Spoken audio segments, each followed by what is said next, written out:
procariota, ¿no? Entonces nos quedamos Profe, hablando de, sí, ya no, no, ya nada. Ya apareció. Es que no me parecía que ya estaba la grabación, pero ya me acaba de aparecer. muy bien, muy bien, muy bien. Sí, ahí está, ya el foquito rojo. Bueno, muy bien. Entonces hablábamos ayer de la membrana plasmática, muy parecido a lo que hemos visto todo el tiempo, ¿no? Diferencias con la eucariota, pues que en lugar de tener nosotros colesterol, tenemos opanoides, ¿no? Y recuerden que eso le da fluidez a la membrana plasmática. Mencionamos sus funciones, mencionamos que las membranas plasmáticas de las procariotas, por lo general, tienen una gran cantidad de invaginaciones. La cuestión es, o plegamientos, la cuestión es aumentar la superficie donde pueden ellos o ellas poner las maquinarias enzimáticas de los procesos que se realizan en membrana, ¿no? Ejemplo de ello, fosforilación oxidativa, ¿no? Podría ser una de ahí. Y también hablamos que, bueno, había una pared celular en cada caso, ¿no? Ya íbamos acá, una pared celular que nos podía ayudar a definir si eran gram positivas o eran gram negativas, ¿no? Y el espacio periplasmático que existe justamente entre lo que es la pared celular y la membrana plasmática es importante porque ahí es donde se recrean las condiciones que nosotros conocemos, por ejemplo, en una mitocondria, ¿no? Son cuestiones que el día de ayer, pues por ahí estuvimos platicando. Muy bien, entonces el espacio periplasmático es el espacio nada más entre y está conformado por el periplasma, que dijimos es como un tipo de citoplasma, ¿no? Hecho a base de agua principalmente. Tiene una gran cantidad ahí de proteínas y de enzimas que participan, por ejemplo, en esos procesos metabólicos asociados a la membrana plasmática, pero también en, por ejemplo, la captación de nutrientes, ¿no? Desde el medio extracelular. Y bueno, ya les comentaba que las arqueas no tienen peptidoglucano, pero ya hablaremos qué es lo que tienen, ¿no? O cómo está constituida su pared celular. Diferencias entre gram positivas y gram negativas, como ya más o menos lo habíamos indicado, es el grosor de esa capa de peptidoglucano. Ahora sí, ¿qué es eso de peptidoglucano? Estamos hablando de un polímero que tiene dos derivados de azúcar, no como tal es azúcar, pero son derivados del mismo.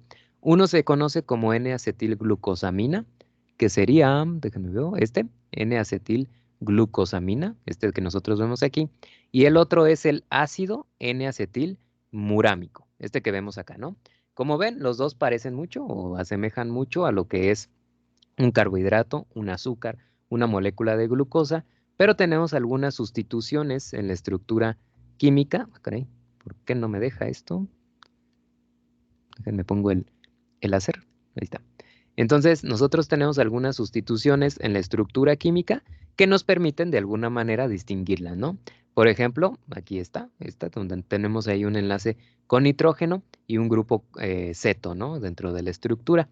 Y si se fijan, son casi la misma estructura, nada más que este radical, que es el que me determina la estructura, se encuentra en diferente posición con respecto al N-acetil acetilmurámico y la N-acetilglucosamina, ¿no? Esa es la distinción entre una y otra. Y esto está polimerizado en unidades alternadas, ¿no? Una tras otra, una tras otra. Digamos que esta capa de azúcar es la que da hacia afuera y hacia adentro. Así como en una membrana plasmática ustedes tenían de un lado y del otro glicerol, ¿no? Que conforma el triglicérido o el diglicérido. En este caso son esas capas de azúcares las que yo tengo hacia adentro y hacia afuera. Es decir, una apunta hacia el exterior, por ejemplo, cuando yo hablo de las gram positivas, esa capa apunta hacia el exterior de la célula, y si yo hablo de la que apunta hacia el interior, estaré apuntando hacia el espacio periplasmático. Después ya viene la membrana plasmática. Si yo hablo de una gram negativa, entonces la doble capa de azúcares está apuntando al espacio periplasmático. Uno hacia la membrana externa y la otra hacia la membrana interna. ¿Sale? Entonces hay una distinción entre una y otra. Otra característica es, así como una semejanza a la membrana plasmática, que al interior tiene unidades, pero en este caso no son ácidos grasos, sino que tiene aminoácidos, de ahí el nombre de péptido, ¿no? Péptido glucano. Entonces, ¿qué aminoácidos normalmente vamos a encontrar dentro, digamos, de las, pues vamos a llamarle como la cola, ¿no? De cada una de estas unidades que conforman esta capa de péptido glucano. Normalmente está la L-alanina, ¿no? Unida directamente a esa, es la zona de anclaje, y a su vez este está unido al ácido D-glutámico. Estos además se pueden unir a otros aminoácidos no tan comunes, como por ejemplo el ácido mesodiaminopimélico, ¿no? Como este que nosotros vemos aquí. Es un aminoácido porque tiene grupo amino, hidrógeno, grupo carboxilo y radical. Sigue siendo un aminoácido. Y este a su vez está unido a la D-alanina, ¿no? Ok, la pregunta es, ¿qué significa esa D y esa L? De L-alanina, D-glutamato, ¿qué significa eso? Es como la imagen especular, como decían, ¿no? Que era como, no sé cómo se llamaba, si eran conformeros o... Ok, sí, sí, son conformeros, muy bien. Ahí por ahí escuché otra voz al fondo, perdón. Es que no alcancé a escuchar bien qué decían. Ya no se animó a decirlo. Bueno, estoy hablando de conformeros. Si se habla de conformeros, quiere decir que hay isómeros, ¿no? Y bueno, tiene que ver con la imagen especular, efectivamente, ¿no? De tal manera que nosotros tenemos dos enantiómeros, el L y el D, ¿sale? Enantiómeros porque son imágenes especulares no superponibles. Eso quiere decir que el carbono que tiene los diferentes cuatro radicales es un carbono asimétrico, o también lo conocemos como carbono quiral, ¿no? Hablando de eso de química orgánica que ahorita les comentaba. Muy bien. Y de esos, los L y los D, ¿podemos nosotros usar cualquiera de los enantiómeros? ¿O solamente unos? ¿Qué opinan? ¿Qué Yo me recuerdan? acuerdo que unos eran los más comunes, ¿no, profe? Ok, los más comunes, ¿cuáles serán esos? Creo que eran los D. Ok, pueden ser los D, muy bien. Ok, el chiste es, sí, sí, me parece bien, gracias Alex, que solamente podemos utilizar unos de ellos, solamente un enantiómero de ellos. Y exactamente, bueno, sería al revés, los que podemos usar son los L, perdón, yo también me fui con los D, pero los que podemos aprovechar son los L. Pero me dice aquí que hay D, hay presencia de D aminoácidos. ¿Cuál es la razón de que haya la presencia de aminoácidos en su isomería, ¿no? Ópticamente del tipo D? Ok, la cuestión tiene que ver con las enzimas que nosotros normalmente utilizamos. ¿Por qué nosotros usamos los L y no los D? Porque nuestras enzimas están especializadas en aprovechar los L. A final de cuentas, entre los D y los L están diferentes, ¿no? Acomodados cada uno de los radicales. Entonces, evidentemente, si la enzima es específica para el L y llega a uno D, nunca se va a poder acomodar adentro de la enzima o del sitio catalítico. Nunca lo va a lograr. Por eso es que nosotros solamente usamos los L, por nuestras enzimas. Entonces, aquí lo mismo, ¿no? ¿Por qué ese péptido glucano tiene aminoácidos del tipo D? Ah, pues porque si llega una proteasa normal de cualquier organismo que solamente reconoce a los aminoácidos L, pues no va a poder degradar esto, ¿no?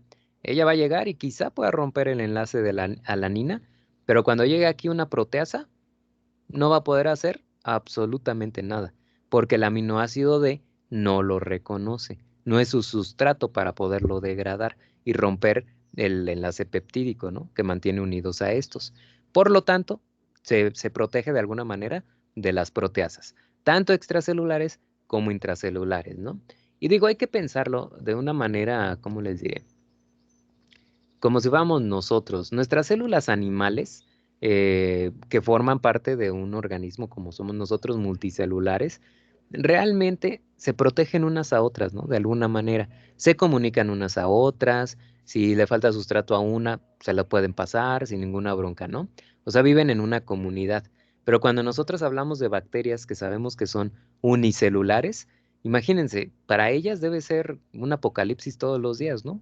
O sea, el sobrevivir en el medio ambiente donde ellas están. Sí, puede haber más células de su mismo tipo cercano, pero también, obviamente, hay muchas otro tipo de células alrededor, ¿no?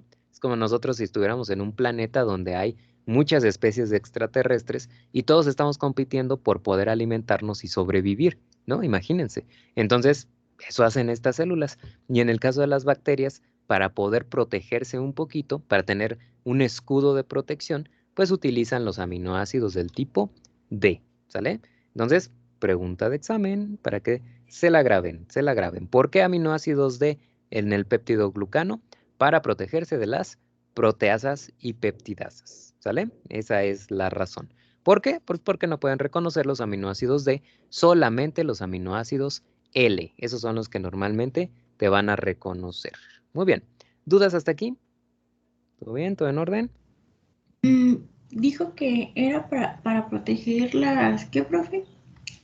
Para proteger el peptidoglucano, o sea, la pared celular, del ataque de las peptidasas y proteasas. ¿Sí? Como no lo pueden degradar, pues no van a degradar la capa de peptidoglucano. Muy bien. En tinción de Gram, si ustedes se acuerdan, nosotros ponemos el colorante, el cristal violeta al principio, y luego agregamos el yodo Lugol. Esa capa de peptidoglucano es tan gruesa y tan cerrada que solamente con el yodo, más bien, ahí, con el yodo, se puede polarizar un poco, ¿no? Se puede degradar un poco estos enlaces para que se formen poros y entonces pueda entrar el colorante, ¿no? Entonces, bueno, ese es uno de los principios que tenemos allá en la tinción de Gram. Muy bien, ahora, cada una de estas unidades de ácido N-acetilmurámico tiene pues estas colitas, ¿no? De aminoácidos interconectadas una con otra. Pero bueno, no es lo único, no es lo único.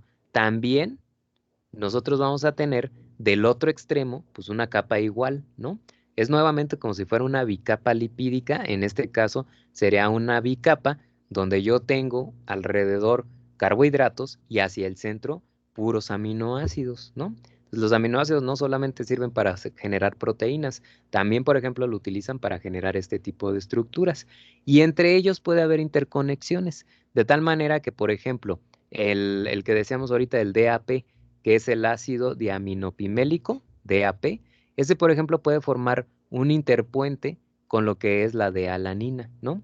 Y esto es lo que va a mantener cada vez más cerrada la estructura entre el peptidoglucano. Si están muy lejanas una de otra unidad, se pueden generar incluso puentes de glicina entre uno y otro. Aquí, por ejemplo, hay 5 glicinas que separan uno con el otro. Y es una interacción masiva, ¿no? Dentro del peptidoglucano. De tal manera que nosotros vemos algo así. Desde la parte superior, si yo lo veo desde nada más un lado, ven ustedes estas bolitas, ¿no? Que significan la cadena de aminoácidos hacia la parte interior, ¿no? Del peptidoglucano, y vean esos enlaces que pueden formar entre diferentes de ellas mismas, ¿no? Y eso va cerrando cada vez más la estructura de ese peptidoglucano. En el caso de las gram positivas, la capa es muy gruesa, ¿no? Entonces yo tengo tanto de un lado como del otro, y esta se va ampliando cada vez más. Estamos hablando de un tamaño más o menos de 20 a 80 nanómetros de grosor, que protege a toda la célula. Cuando en gram negativas, pues es mucho menor. Estamos hablando de 2 a 7 nanómetros. O sea, es mucho, mucho menor, ¿no? A lo que nosotros normalmente vemos en una gram positiva. Además del péptidoglucano, que aquí lo tenemos, ¿no? Vemos cómo está rodeando esa capa, es esta capa muy gruesa. La pared celular, que bueno, aquí es prácticamente el peptidoglucano, también tiene unas unidades no comunes en la membrana plasmática. Difícilmente las vamos a encontrar, que se llaman ácidos teicoicos, ¿sale?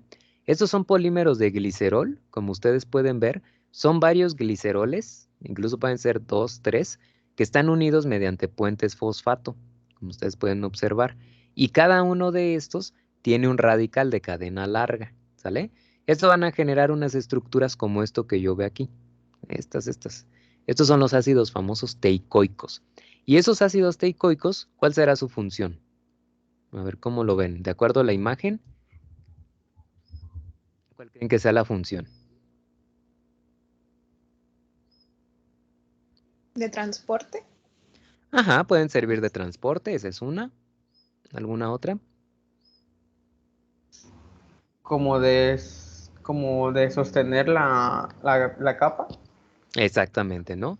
Pueden servir para el transporte de nutrientes, ¿no? Desde acá hasta el espacio periplasmático, que sería este. Luego está la membrana plasmática y acá debe estar el citoplasma, ¿no? Entonces, esta capa de peptidoglucano no tiene un anclaje directo a la célula, ¿no? La célula, digo, al interior, podría ser como cuando ustedes, no sé, imagínense que tienen una esfera que pueden abrir y meten ahí una canica. Si ustedes la agitan, pues van a sonar la canica, ¿no? Va a pegar en todas las paredes. Si nosotros no tuviéramos zonas de anclaje, eso sucedería también en la célula procariota. La membrana plasmática tiene fluidez, podría estar chocando constantemente con la pared celular.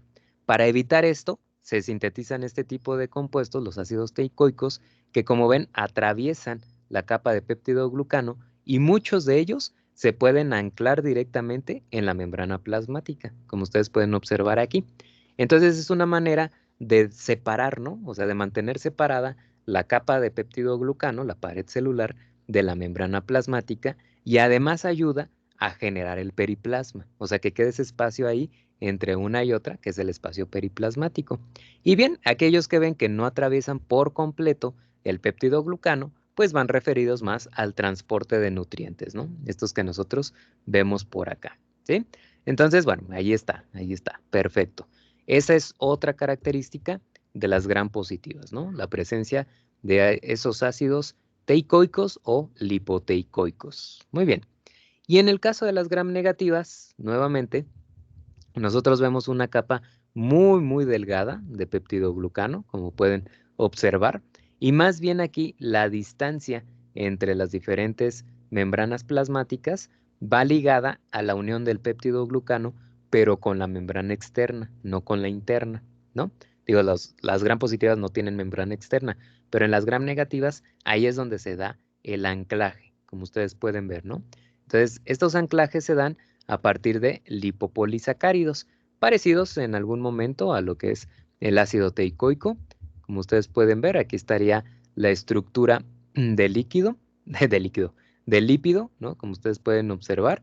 Tenemos, digamos, con la estructura central, donde hay varias unidades de aminoácidos también, y una cadena, quizá, que se llama cadena O, que puede llevar algunos residuos de carbohidratos, ¿sale? Eso es lo que tiene un lipopolisacárido.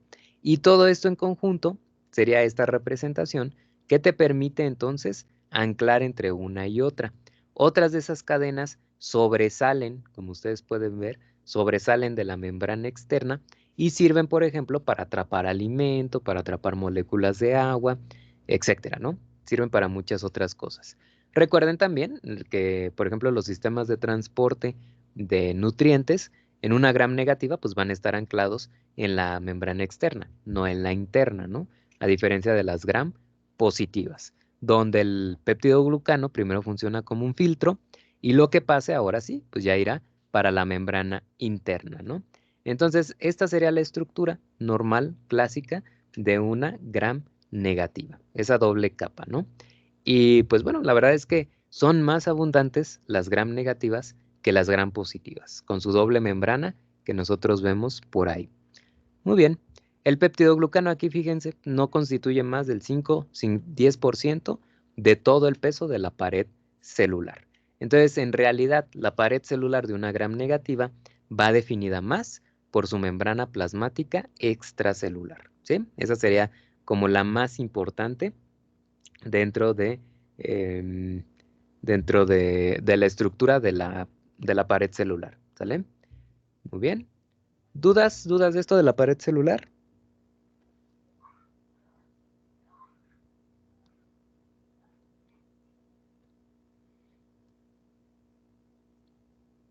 Ok, bueno, muy bien. Siguiente. Ya que nosotros salimos de la pared celular, ¿no? Vamos de adentro hacia afuera, vimos el citoplasma, el nucleoide de forma muy general, que también puede haber plásmidos, allá hay ribosomas, la membrana plasmática, luego vimos la pared celular, que conlleva el espacio periplasmático, y después nosotros nos vamos a los componentes más externos, ¿no? Después de la pared celular, a veces existen otras pues estructuras de alguna manera, ¿no? O si se le pueden llamar de esa forma, que protegen un poquito más a lo que es la célula o que le dan alguna ventaja, ¿no? En el medio en el que viven. Entonces, protegen la célula, la fijan a otros objetos también o permiten su desplazamiento. Esos son los componentes externos. ¿Cómo cuáles? Nosotros tenemos, por ejemplo, el glicocálix. Esa es una red de polisacáridos que va en la superficie, o sea, afuerita, de lo que son las bacterias e incluso de algunas levaduras y hasta hongos, ¿no? A veces lo podemos nosotros encontrar. Ese sería el glicocálix, ¿no? Si son polisacáridos, pues entonces la consistencia que puede tener ese glicocálix normalmente va a ser como mucoso, ¿sale? Como si fuera las secreciones nasales que nosotros tenemos, algo parecido, algo así va a ser, ¿no? Y a la célula, pues le va a servir esto mucho, porque ahí ella puede atrapar agua, moléculas de agua, y si existe un estrés osmótico, entonces puede utilizar o aprovechar esa agua. O si hay una limitación, una desecación o deshidratación del medio donde vive, pues también ahí puede ella utilizar justamente el agua, ¿no? También ahí puede poner algunas enzimas, ¿no? Sobre todo aquellas que degradan compuestos muy grandes, como para que estos puedan ser aprovechados. O sea, hablamos de, no sé, puede ser un polímero como la celulosa, una hemicelulosa, algún glucano, etcétera, ¿no? De ese tipo. Y además ayuda a controlar parte de lo que mencionaban ayer y anterior en sus presentaciones, pues choques osmóticos de sal, concentraciones salinas, podría ser el pH, incluso hasta la temperatura, ¿no? Nos podría ayudar a controlar este tipo de capas, ¿no? Por ejemplo, la cápsula, que es también muy parecida al glicocálix, puede ayudar a resistir la fagocitosis, ¿no? Entonces, si una célula eucariota determina que esa es una célula que puede fagocitar, a veces con la cápsula ya no puede reconocerla, ¿no? Podría ser, podría ser. O también evitar los virus bacterianos. Los virus bacterianos se llaman fagos y estos, por ejemplo, pueden llegar a la superficie de la célula, pero si hay una cápsula, pueden quedar embebidos ahí, ¿no? Y ahí se quedan y ahí se van a desactivar finalmente, ¿no? En otros casos tenemos algo que se llama capa S. Esa capa S sí es más fuerte, no es mucosa, más bien si estamos hablando de algo ya más sólido, ¿no? En este caso, y que tiene proteínas y glicoproteínas. Lo que hace esta capa S es algo, por ejemplo, como esto, generar una lámina encima de la bacteria. Aquí tenemos un organismo que se llama Deinococcus radiodurans. Es el organismo que más presión puede soportar, ¿no? Incluso se habla de que este organismo probablemente pudiera vivir en otro planeta. Por ejemplo, si lo llevan a Marte, es probable que este organismo pudiera sobrevivir porque logra soportar una alta radiación, ¿no? Nosotros aquí ya sabemos que viene radiación del Sol, pero nuestra atmósfera, el aire, nos permiten filtrar mucha de esa radiación para que nosotros podamos subsistir. Pero en otro planeta, pues esto evidentemente no pasaría. Y esta bacteria probablemente pueda sobrevivir en esas condiciones, ¿no?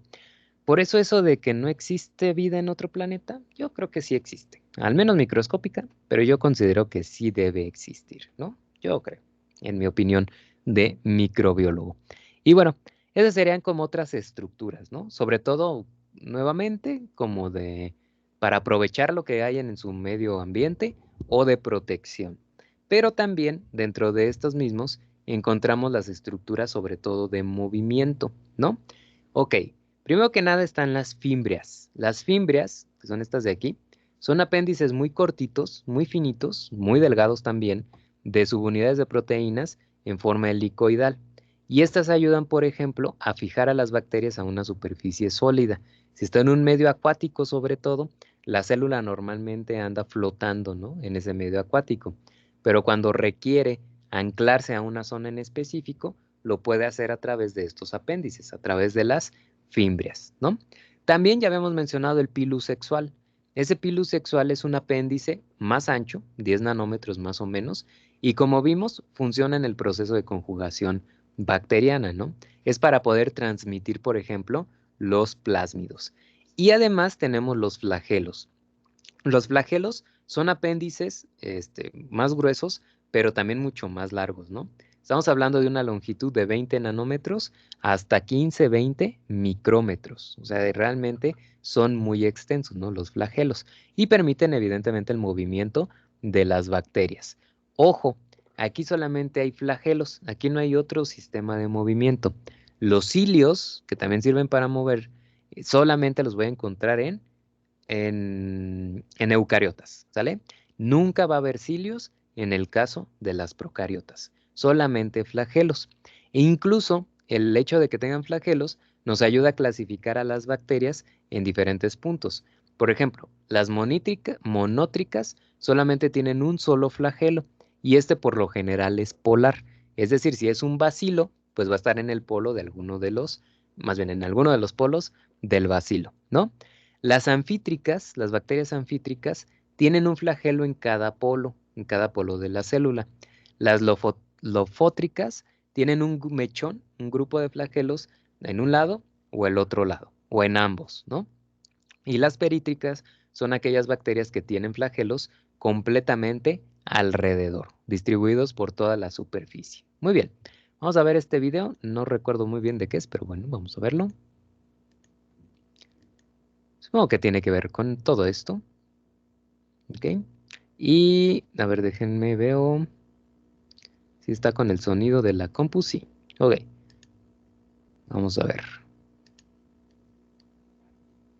Objective: to study about the prokaryotic cell, flagella and fimbriae. Bacterial cells may be motile or non-motile. If the bacterial cells are motile, they have thin filamentous extensions from their cell wall called flagella. Bacterial flagella are unistranded, equal to a single microtubular fiber. Bacterial flagellum is about 0.02 μm in diameter and 1 to 7 μm in length. Bacterial flagellum is made up of 3 parts: the basal body, hook, and the filament. Basal body. Basal body is inserted in the cell envelope. The basal body bears ring-like swellings in the region of the plasma membrane and cell wall.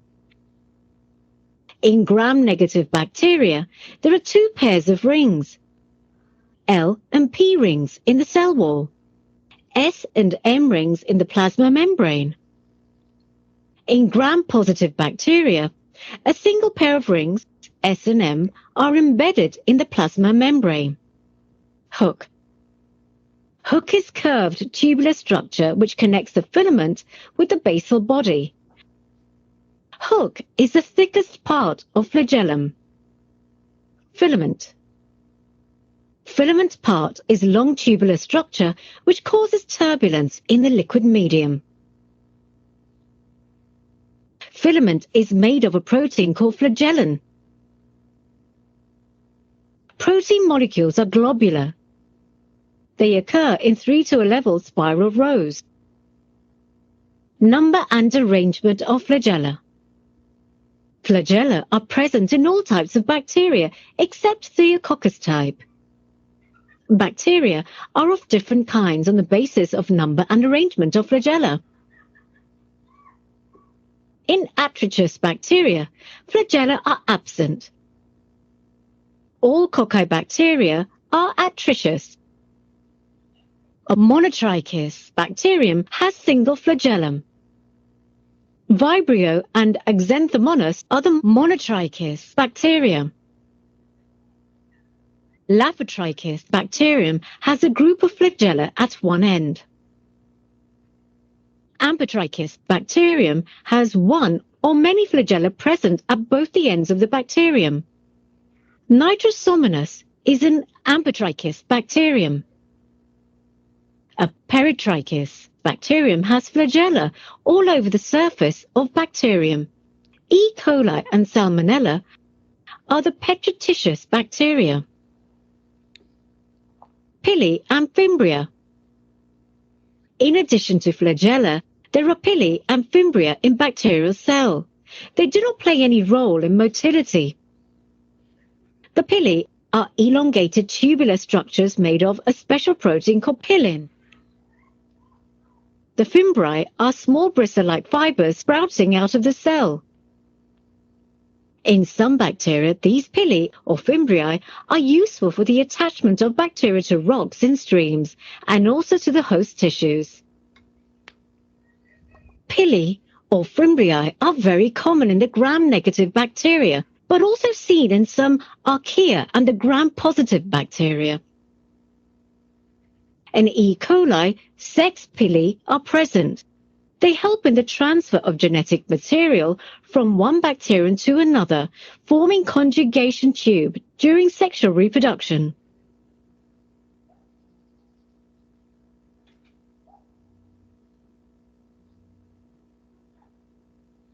Muy bien, muy bien. Ahí está. Ok, entonces, como ven, ¿sí le entendieron bien o qué?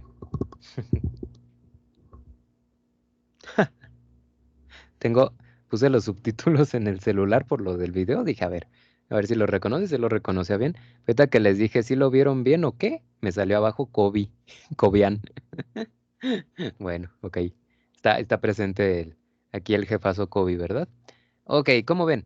De esto de los flagelos, pues bien, es lo primero que viene, la clasificación, ¿no? Parte de lo que nosotros veíamos y algunos otros detalles, ¿no? Acerca de lo mismo, de tal manera que nosotros vemos esta clasificación, ahí incluso mencionan una más, que son las afítricas, es decir, aquellas que no tienen flagelos, ¿no? También puede haber, obviamente, bacterias que no tienen flagelos, y luego se mencionan a las mismas, las monótricas, anfítricas.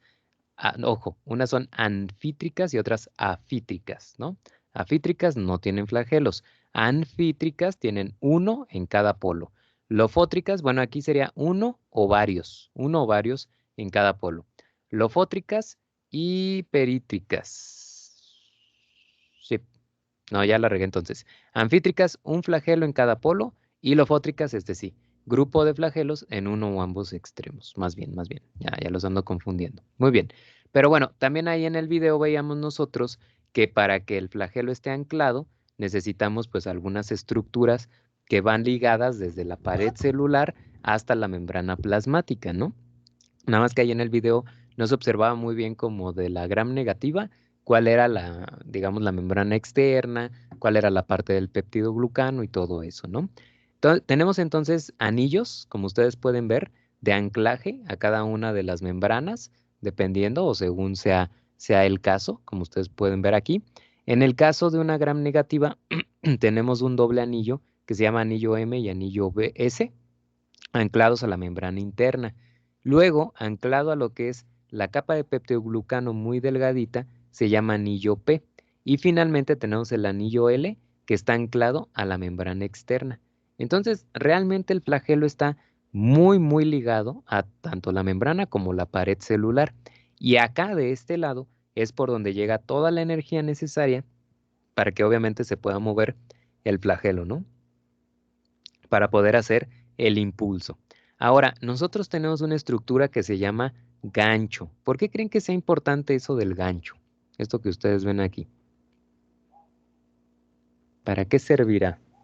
Será como para sostener la parte exterior, ¿no? Del flagelo, del filamento, perdón. Ujú. Sí, exactamente, para sostener el filamento, ¿no? Y además le permite moverse.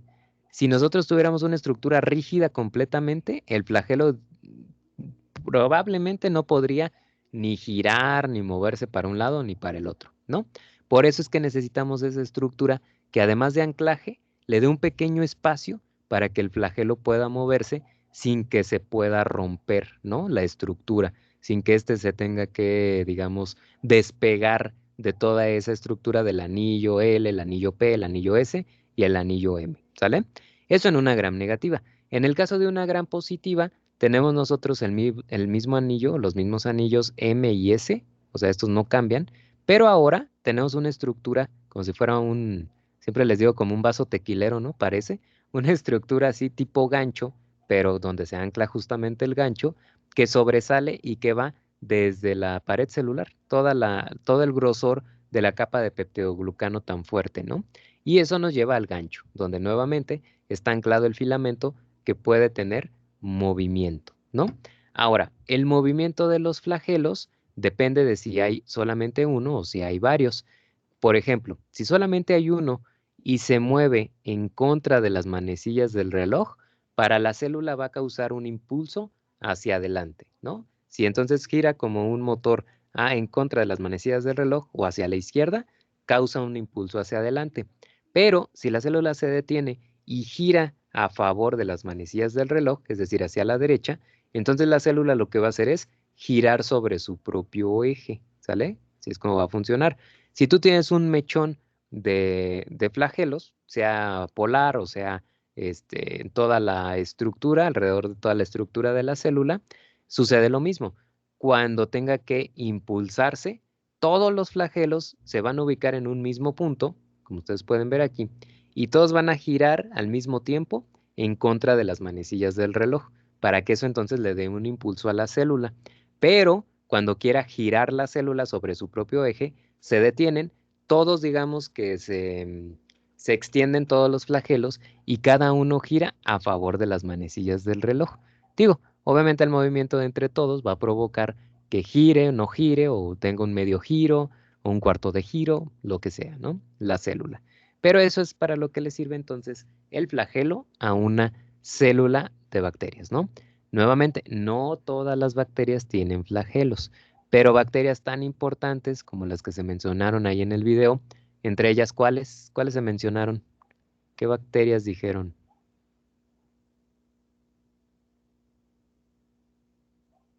Como de estas que tienen varios flagelos. En general, ¿qué bacterias mencionaron ahí con flagelos? Uno o Vi varios. que era la E. coli, también Ujú. estaba la salmonella, Ujú, muy bien. había unos cocos que no me acuerdo cómo se llamaban. Ok, También. esos cocos pues técnicamente no dijeron nombre, pero ok, E. coli, salmonella, ¿no? Son organismos con flagelos y son flagelos que están alrededor de toda la célula, ¿no? Decían ahí bien que eran flagelos períticos. Muy bien. ¿Algún otro nombre que hayan escuchado o visto escrito ahí? Hay otro muy patógeno y común que durante una época fue una de las enfermedades más complicadas y hasta un libro romántico le escribieron. El amor en tiempos de Cólera. cólera. Cólera. Entonces por ahí también salió vibrio cólera, ¿no? Con un solo flagelo. Muy bien. Y bueno, ya los demás, por ahí mencionaron a santomonas también. Y ¿cuál era el otro? Nitrobacterio, creo. Algo, era un fijador de nitrógeno, también por ahí. Eso no lo escribieron, pero sí lo mencionaron, ¿no? Dentro del audio. Todos esos organismos, pues muchos de ellos quizá no conozcamos a las santomonas, puede ser, pero bueno, para vibrio cólera, pues sí, Escherichia coli, sí, salmonella, pues también, ¿no? Salmonelosis, luego lo asociamos. Entonces son organismos muy comunes que se pueden desplazar muy rápidamente, ¿no? Muy rápidamente. Y eso nos lleva a un fenómeno que normalmente las bacterias cumplen, que se llama quimiotaxis. ¿Qué será la quimiotaxis? Ok, es cuando las bacterias generan un movimiento hacia o en contra de una sustancia, que la sustancia puede ser para ella un atrayente o puede ser un repelente, ¿no? Si tú le pones a una bacteria azuquitar en un medio que tiene diferentes concentraciones, un gradiente de concentración, en poco tiempo vas a ver las bacterias cómo se acercan al azúcar. Y uno pensaría, ¿realmente están pensando llegar al azúcar? O sea, lo hacen por esa sensación de que ahí está. Ok, tiene que ver mucho con el fenómeno y con los quimiorreceptores. ¿Qué hacen los quimiorreceptores? Indicarle a la célula la concentración, por ejemplo, de azúcar que hay en el medio en ese determinado momento, ¿no? Ahora, las bacterias no se mueven sabiendo hacia dónde van. El movimiento de las bacterias siempre es aleatorio, siempre va a ser aleatorio. De tal manera que si nosotros tenemos, por ejemplo, aquí una célula, ¿no? Como ustedes pueden ver, perdón, esta de acá, una célula que reconoce que empieza a haber un gradiente de concentración, ella va a buscar moverse, ¿no? Porque quiere llegar a donde está ese atrayente. Se va a empezar a mover, pero como lo hace al azar, podría hacerlo, sí, en diagonal hacia acá, como dice la imagen, pero se podría ir hacia la izquierda, hacia abajo, en diagonal a la derecha, a la izquierda, puede irse a cualquier lado, ¿no? Si en algún momento nota que va en buena dirección, por ejemplo aquí que va para arriba, entonces ella va a seguir avanzando. Ese avance es lo que llamamos carrera, ¿no? Esa distancia que logra recorrer en un solo movimiento. Se llama entonces carrera. Si se va acercando al atrayente, su carrera cada vez va a ser más larga, no se va a detener. Pero cuando vea que el atrayente, la concentración disminuye o no se eleva, entonces se detiene la bacteria, ¿no? Y dice, ok, vamos a retomar camino. Gira, hace un movimiento de giro y vuelve a echar otra carrera. La bronca está en que probablemente, si ya se estaba medio acercando, después de dar la voltereta, se vaya hacia otro lado donde ella vea que el gradiente se va eliminando. Automáticamente se detiene. Cuando ve que el gradiente va disminuyendo, se detiene, ¿no? Y dice, voy a volver a girar. Vuelve a girar y lleva a cabo otra carrera. Como ve que no sube la concentración, se detiene inmediatamente y nuevamente gira, lleva otra carrera, se detiene, gira, lleva otra carrera, se detiene, gira, lleva otra carrera y finalmente le atina, ¿no? Hasta que le atina, donde ella ve que va aumentando esa concentración del sustrato. Eso es lo que se conoce como quimiotaxis. Entonces no quiere decir que la bacteria de estar aquí directamente caminó hasta acá, sino que lo hizo de una forma indirecta, a través del movimiento del flagelo y de una forma aleatoria, ¿no? Tiene que ser de forma aleatoria. Eso se llama como quimiotaxis.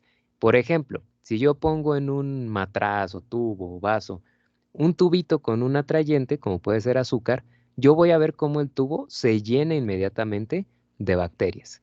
Pero si yo, por ejemplo, tengo este tubo donde yo agrego algún antibiótico, ¿no? Algo que las mate, luego voy a ver cómo se van, ¿no? Cómo se van las bacterias. Así como reconocen algo que las atrae, también algo que las repele. Y entonces empiezan a mover de forma aleatoria hasta que salen de la zona que aparentemente les está provocando algún problema, ¿no?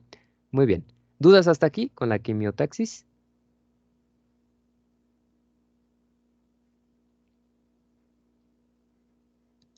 Ok, muy bien, gracias. Ok. Aquí se explica un poquito más esa quimiotaxis. Motile bacteria and archaea generally swim using rotary flagella, which are helical propellers that drive the cell forward. E. coli bacteria have 2 to 6 flagella randomly distributed around the cell. During an uninterrupted run, in which the cell moves steadily forward, all the flagella spin counterclockwise as a bundle. Periodically, one or more flagella reverse their rotation to clockwise, disrupting the entire bundle and causing the cell to tumble. The cell ends up pointed in a random direction. Soon, all of the flagella again rotate in the counterclockwise direction, and the cell swims forward. The repeated course of swimming and tumbling results in what is known as a random walk. This video shows E. coli bacteria swimming and tumbling, reorienting and swimming again.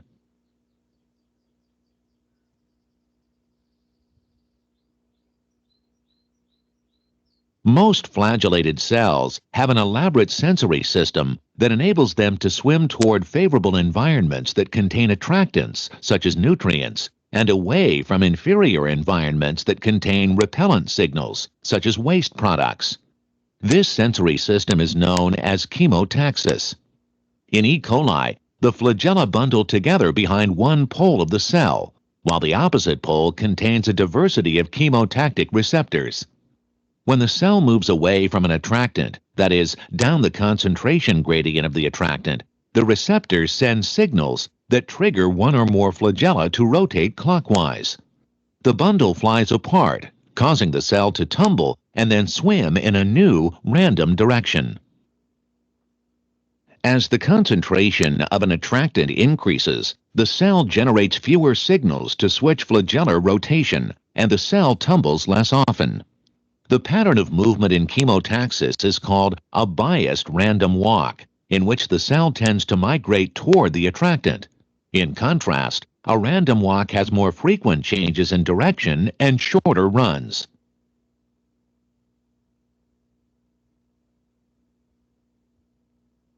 Muy bien. Bueno, es lo que veníamos platicando, ¿no? El hecho de que a final de cuentas lo que hace pues es moverse a favor, en este caso, de un atrayente, ¿no? No lo hace de forma directa, lo hace de forma indirecta, ¿no? De forma aleatoria incluso. Eso es lo que dicen la E. caminata coli and a aleatoria, variety ¿no? of other bacteria use flagella to swim toward chemical attractants. Bueno, ahí está. Creo que este video hasta está mejor, ¿no? Pero bueno, ya vimos el otro, ya vimos el otro. Las animaciones son muy similares. Entonces, lo que se busca es que la bacteria llegue a ese punto, ¿no? Ahora, la quimiotaxis no es el único tipo de fenómeno que observamos similar para las bacterias, ya que también existe, por ejemplo, la fototaxis, ¿no? La fototaxis es el movimiento a favor o en contra de una cierta radiación.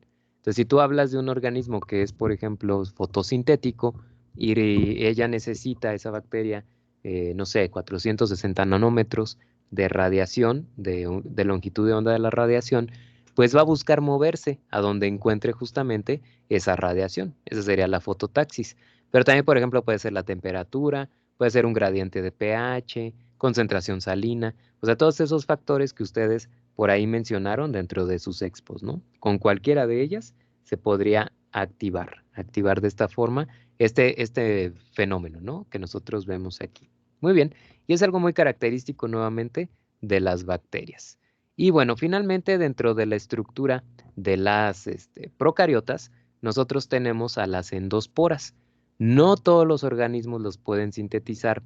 De hecho, las endosporas solamente pertenecen a gram positivas y solamente algunos géneros de gram positivas, ¿sí?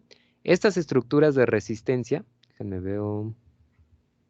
Ok, estas estructuras de resistencia permiten a las bacterias sobrevivir a situaciones estresantes muy fuertes, ¿no? Como puede ser el calor, radiación UV, ultravioleta, desinfectantes químicos o desecación. O sea que pueden sobrevivir muchísimo. Son los organismos que por ahí se encontró Robert Koch al principio, cuando tuvo su pelea Pasteur con John Needham, también ahí había presente las endosporas, etcétera, ¿no? O sea, había varias controversias con respecto a este tipo de organismos que logran generar esta estructura. Y bueno, ya luego Ferdinand Kohn fue el que las descubrió y pudo por ahí dilucidar cómo es que se forma esa endospora.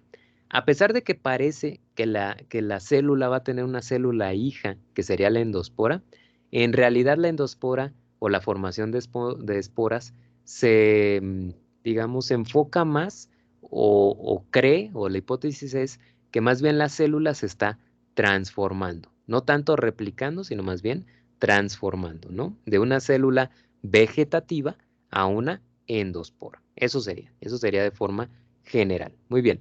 Ahora, ¿por qué resisten tanto las esporas? Por ejemplo, esta es una espora. Ahí al centro nosotros vemos el nucleoide, más o menos, y vemos que hay muchos granulitos, ¿no? Muchos puntitos que vendrían siendo los ribosomas. Ok, ¿por qué sobrevive tanto? Porque tiene muchas capas que la protegen. Por ejemplo, la pared celular es una gran positiva y se queda con la pared celular de su célula anterior, ¿no? De su forma anterior. Es decir, la capa gruesa de peptidoglucano. Esa se va a seguir manteniendo. Luego viene una capa que se llama córtex, que viene después de esa. Después, nosotros todavía tenemos, este sería el córtex, nosotros todavía tenemos una más que se llama como, se me fue ahorita el nombre, es la cubierta. Y finalmente todavía nosotros tenemos al exosporio. Todas esas cubiertas tienen, o todas esas barreras protegen justamente a la endospora, ¿no? Y además la endospora, digamos que se desactiva. O sea, no es una célula que está consumiendo energía o que está obteniendo energía de forma constante. Simplemente se desactiva. Es como si entrara en un proceso de hibernación, ¿sale? Algo así sería con la endospora. Hasta que encuentra las condiciones para poder reactivarse, entonces viene la germinación, ¿no? Como si fuera una plantita, vuelve a germinar de esa manera. El exosporio entonces es la capa delgada que rodea la endospora y se parece mucho a una cápsula, es decir, de forma mucosa, ¿no? Por lo general. La cubierta tiene muchas proteínas, pero de carácter hidrofóbica. ¿Por qué hidrofóbica? Ok, el exosporio puede atrapar moléculas de agua, pero eso no quiere decir que tengan que ser aprovechadas por la endospora, simplemente las atrapa para dejarlas disponibles cuando se vayan a necesitar. Por eso la cubierta es hidrofóbica, para que las moléculas de agua no tengan que llegar hasta el interior, sino que se queden ahí ancladas en el exosporio. En el córtex, nosotros podemos tener un tipo peptidoglucano, pero con menos enlaces, lo cual pues es una capa pues bastante gruesa, pero no tanto como la pared celular como tal, ¿no? Que ahí sí es la capa gruesa de peptidoglucano. Y finalmente al centro nosotros tenemos lo que se conoce como protoplasto. No citoplasma ni nada por el estilo, es el protoplasto, donde nosotros vamos a obtener los ribosomas y el nucleoide, pero de una forma inerte, o sea, no va a estar en actividad, ¿sale? Por eso es que son tan resistentes las endosporas. Muy bien, vamos a darle clic aquí. Ok, vamos a ver nosotros este video. Muy bien. When Tiene starved que for ver nutrients, entonces con la formación de las endosporas, ¿sale? Y nuevamente todo comienza cuando existe un proceso de inanición, es decir, cuando la célula se da cuenta que no existen las condiciones para poder vivir. Cuando la espora va a germinar es porque ha reconocido que sí hay condiciones para vivir. Muy bien, ahí va. certain gram-positive genera, including some important pathogens, can develop dormant heat and desiccation-resistant spores. Most of our knowledge of bacterial sporulation comes from the gram-positive soil bacterium Bacillus subtilis. When growing in rich media, this microbe undergoes normal vegetative growth. B. subtilis can replicate every 30 to 60 minutes. In contrast, starvation initiates sporulation, an elaborate 8-hour genetic program that ultimately yields a spore. In the first stage of sporulation, the septum forms near one pole of the cell rather than in the middle. The DNA replicates and extends into an axial filament that spans the cell's length. During the next stage, the septum separates the forespore, which will ultimately become the spore, from the larger mother cell. DNA is pumped through the septum until each compartment gets a chromosome. The mother cell now engulfs the forespore, surrounding it with a second membrane. The mother cell chromosome is eventually destroyed. A cortex, made up of a thick peptidoglycan layer, is placed between the two membranes surrounding the forespore. This cortex will be important in providing heat resistance and maintaining dormancy to the spore. Layers of coat proteins are deposited on the outer membrane. In the next stage, dipicolinic acid and calcium are incorporated into the spore. Dipicolinic acid is important in maintaining dormancy and in promoting spore dehydration, a characteristic that makes a spore heat resistant. The mother cell, now called a sporangium, dies and releases the mature spore. Spores are resistant to many environmental stresses that would kill vegetative cells. The nature of this resistance is due in part to the spores having only 10 to 30% of a vegetative cell's water content. But spores also contain small, acid-soluble proteins that bind to and protect DNA from damage by ultraviolet light and various toxic chemicals. Fully mature spores can exist in soil for at least 50 to 100 years and have been known to last thousands and even millions of years. Once proper nutrient conditions arise, another genetic program called germination is triggered to wake the dormant cell, dissolve the spore coat, and release a viable vegetative cell. Muy bien, ahí está. Ok, entonces nos habla del proceso, ¿no? De la formación de la endospora. Nuevamente, bajo un proceso de inanición es cuando viene justamente el mismo, ¿no? Pero ahorita vamos a comentar algunos otros detalles. De lo que se comenta aquí, de lo que se comenta en esta animación, que bueno, todas las animaciones vienen en la presentación, solamente que esta es un poquito diferente, ¿no? Por cómo viene publicada. Nosotros aquí vemos que también dentro de la célula, dentro de la espora, debe haber algunas proteínas que se unen al ADN para protegerla, que se llaman chaperoninas, y además dijo la presencia de ácido ¿cómo era? Dipinolítico, pipinolínico, se me fue el nombre. Se me fue, pero bueno, era un ácido y también de calcio, ¿no? Esos dos son importantes para mantener la estabilidad iónica adentro de la célula y evitar la deshidratación. Entonces, toda esta suma de, digamos, elementos es lo que le da entonces esa fortaleza justamente a la endospora, ¿no? Y bueno, ahí mismo nos hablaban del ciclo de la formación de la endospora, que es lo que viene resumido en esta imagen de acá.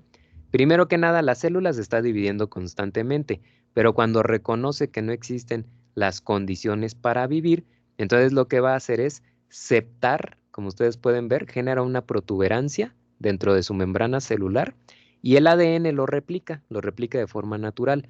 La mitad de ese ADN la lleva al compartimento que se está aceptando y la otra mitad se queda en la parte exterior. Ojo, no hay división celular, solamente replicación del ADN. Cuando eso sucede, luego la otra célula, la membrana plasmática, va a engullir, es como si se la estuviera comiendo a donde está el material genético y la otra copia se va a degradar, ¿no? La que nosotros teníamos acá. Después de que se haya degradado, aquí está la primera capa, esta madura, esta capa de membrana plasmática, a generar lo que es el córtex. Y el córtex posteriormente va a permitir que parte del citoplasma se convierta en algo que se llama exosporio, ¿no? Ahí, adentro de la célula. Es como cuando nosotros tenemos las mariposas, ¿no? Que los gusanitos van y ahí se ponen a incubar, es algo parecido. Y finalmente, pues tenemos ya la formación de la espora como tal, que es liberada, ¿no? Esto se llama ya, ahí nos decía esporangio, y finalmente es liberada la espora. Y esa puede sobrevivir durante mucho, mucho tiempo, ¿no? La formación de esporas también es un criterio de clasificación de las bacterias. Puede haber organismos endosporoformadores centrales, puede haber subterminales, terminales o en forma de esporangio, ¿no? Que era lo que ahorita platicábamos. Muy bien. No sé si hasta aquí tengan alguna duda con esto de las esporas. A ver, yo, profe. Sí, dime. A ver, entonces, las endosporas son, o sea, son como producto de la bacteria como tal. Ujú. Pero estas, o sea, en la estructura celular de la bacteria, ¿dónde están? ¿Están en el medio intracelular? ¿Están en la pared celular? ¿Están dónde? La espora es técnicamente la célula que se ha transformado. O sea, la Ah, misma célula, pero ajá. digamos así como en las películas dicen, es que ya mutó, ya se ve diferente, ¿no? O está en... me acordé ahorita, por ejemplo, de Dragon Ball, perdón por el ejemplo, donde no, es que está en la primera fase de su transformación y luego cambia un poquito más, ¿no? Y ya tiene otra fase de transformación. Entonces la misma célula, nada más que se ha transformado a una estructura, como les digo, como de hibernación, ¿no? Como que va a decir, yo me desactivo, ahorita me duermo, porque no hay las condiciones para que yo pueda seguir comiendo a gusto, me duermo y en cuanto haya otra vez, despierto, ¿no? Ahí les regreso. Es lo mismo, entonces la célula lo que hace es transformarse, ¿no? Yo les Ya, decía, parece como que se está dividiendo, pero en realidad es parte del proceso de transformación. ¿Sí? ok, gracias. Nada, ¿de qué? Es por eso que, por ejemplo, cuando nosotros tenemos o compramos una leche, ¿no? Una leche bronca, ¿no? Cuando viene el lechero, ya ven que tiene hasta el pitidito ahí muy, muy común. Pues la recomendación es que no tome la leche bronca inmediatamente, ¿no? La razón es porque normalmente esa leche, pues además de que va a tener un grado de contaminación microbiana altísimo, también puede traer endosporas. Y esas endosporas adentro del organismo germinan. Entonces el crecimiento viene adentro del mismo cuerpo humano, ¿no? Y por eso es que normalmente se recomienda que se ponga, por ejemplo, ¿cómo se dice? Ay, a calentar durante no sé cuánto tiempo, ¿no? Hace mucho que aquí no compran leche bronca. Pero bueno, ya luego se le genera la natita y todo eso, si ustedes se acuerdan, ¿no?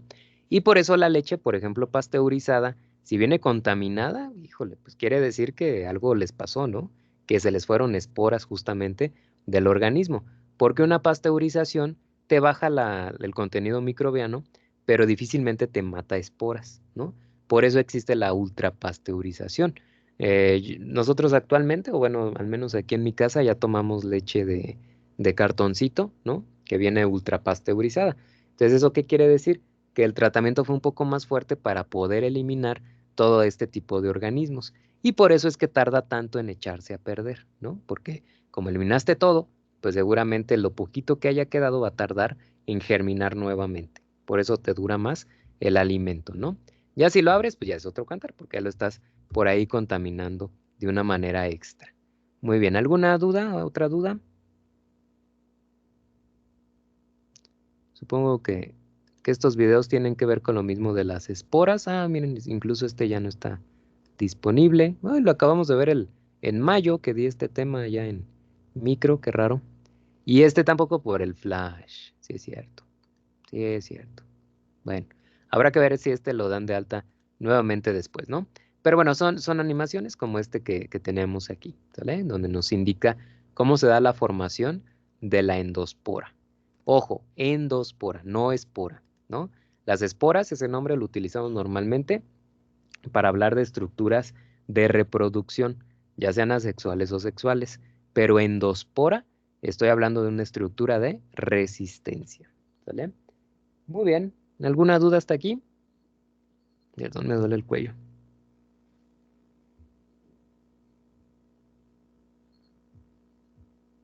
Ok, perfecto. Con eso llegamos entonces al tema de eubacterias. Vamos a ver el dominio de eubacterias. Hacemos un descanso, 15 minutitos de descanso. Déjenme ver la hora, es la 1:11.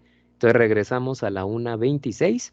Y aquí voy a dar una breve introducción, pero empezarán los volados. Entonces, para que estén preparados, aquellos que les tocaron por ahí, los primeros temas, ¿no? No sé hasta dónde vayamos a llegar.